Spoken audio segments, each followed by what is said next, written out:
This film with Gustav was recorded earlier this week in Gustav's studio, and Julia Peyton-Jones and I, and of course our entire teams, Jochen Wolf, Lucia Pietro-Justi, Ben Vickers, Claude Acci, we've had so many conversations with Gustav over the last 12 months, over the last years, of course, because as Julia said, there was the exhibition, but also I think one of the things which is important is that Gustav, the journey with Gustav is always a journey without compromise. And in a way, Gustav mentioned in the preparation that this topic really is for him urgent since the 1950s. And very often we think that ideas actually from the 60s come from the 60s, but Gustav says in this book of Fred Kaplan from 1959, which coincides actually with the publication of Gustav's first autodestructive art manifesto, Gustav mentions how many ideas were there in 1959. His idea of autodestructive art, of Extinction, goes as far back as 1959. We are incredibly grateful to Gustav for all his work, for being our great inspiration,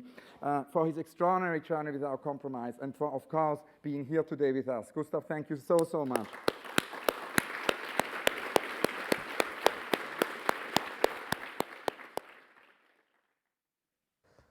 Today, more than ever, extinction is the rule worldwide, with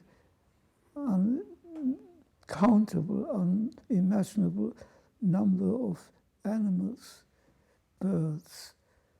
The list is endless, becoming extinct largely through human volition, through human decision, through human interaction.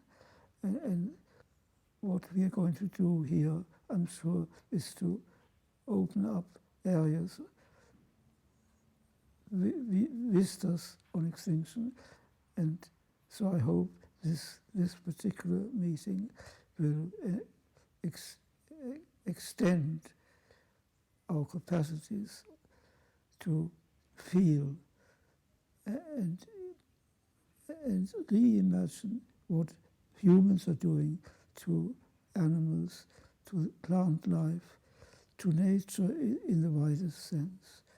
And we all hope, all of us who are gathered here for these couple of days, hope that this meeting will make a difference, if only in extending the knowledge of what is actually happening. Art, through its history, through its thousands of years, has always been interacting with nature. There's no art without nature coming in and inspiring the artist to create and to flourish with the art, expand with the art. The art is efflorescence. Art is so much that, in fact, our civilization, our particular civilization, doesn't especially want. So when it comes to the question, what can art do? What is their task? The task is to emphasize, to remind people of the richness in nature, and then to inspire them to say, we want to protect this nature as far as we can. By doing so, art will extend its function. Art will enter new territories, but territories which are inherently creative, territories that are primarily for the good of the universe. And this is something where the artists and the art students can come in. And I believe they are coming in. We've already had at least one big event where we artists stood up for nature and values. This is an opportunity for art to extend its range and inspire new directions, new fields of activity. And in that sense, I'm quite optimistic that we are finding fields of action that ultimately will be very, very helpful to all of us. We had an event around the art school in Farnham, which was a great success. The next conference will now take place at Canterbury, and these have been in connection with art academies, art centers, art schools, and it worked out extremely well so far. What we want to do, what obviously is ahead of us, is to bring together all the art schools, all the art academies, all the dramatic academies.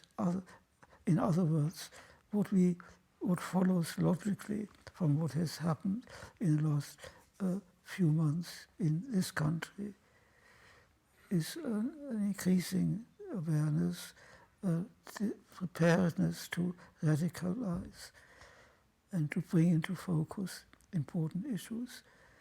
And I myself see the certainty that in a matter of time, possibly before the end of this year, every art institution in this country will unite in having at least a single day of action. I am certain that our meeting today, at the invitation of the Serpentine Gallery, will bring this wave of creativity forward to the extent that we will have an art day of action or an art days of action before the end of the year, covering the entire country. And that is my hope and belief. We must bring all the figures listing the destruction that is taking place, that is in gang, and then shock the world. And we can do it. And that is how I see the future. And that is why I'm, in a modest sense, optimistic, in a modest sense, prepared for something quite good to happen. And the more quite good things happen, the better chance there is of in fact, not being swallowed up by destruction. The first statement issued by the Committee 100, this first manifesto, if you like, was written by Bertrand Russell and the Reverend Michael Scott. The two men worked very closely together. And it so happens that I was more or less physically in the middle of these two men as they came down the stairs from the modest house of Russell in Chelsea. They ended their very powerful manifesto by along the lines that if we change and survive, there is a great future for us. And I remember the last line, and if not, there will be nothing but universal death. Now, you can't get closer to extinction than to predict the possibility by two very great men, great human beings. They have everything going. That's where we were. Today, we are actually in some ways in a worse situation, in as far as there are far more nuclear weapons in the world than when this manifesto was presented to, I will add, a very hungry press outside Russell's house. And when this universal death comes about, the animal kingdom will not be spared, the plant world will not be spared. It will be universal. And we have lived, all of us, ever since, with this threat, with this prediction. I don't know, but of course I could talk at length regarding auto-destructive art. It is an attempt to convey the horror and the potential of our world, the danger and the excitement of our world. And it has remarkably survived in terms of people still being interested in the subject. And I'm happy to have been part of it. I'm happy to still be part of it. Young people and youngish people have tremendous opportunities these days, tremendous ways of interacting, of creating, of making, of distributing. And I'm just hoping that young people and people of all ages will take these opportunities to act realistically in the face of the terror that is posed by extinction. And coming here yesterday, I thought I'd better say something that is really positive. And so I've come up with something which I think is really positive.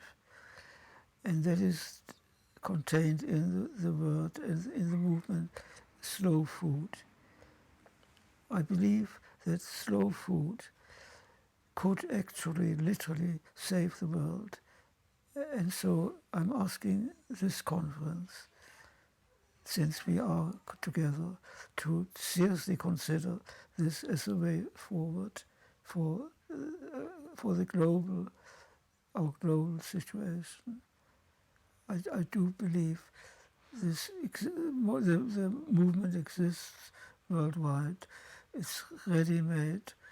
It needs to be occupied and strengthened, and then we can actually bring down the destruction of plant life, animal life, the wastage that is involved in the present, the wastage, the sadism, the inequality, everything that is wrong with our world actually can be sanitized and improved by the two words slow food.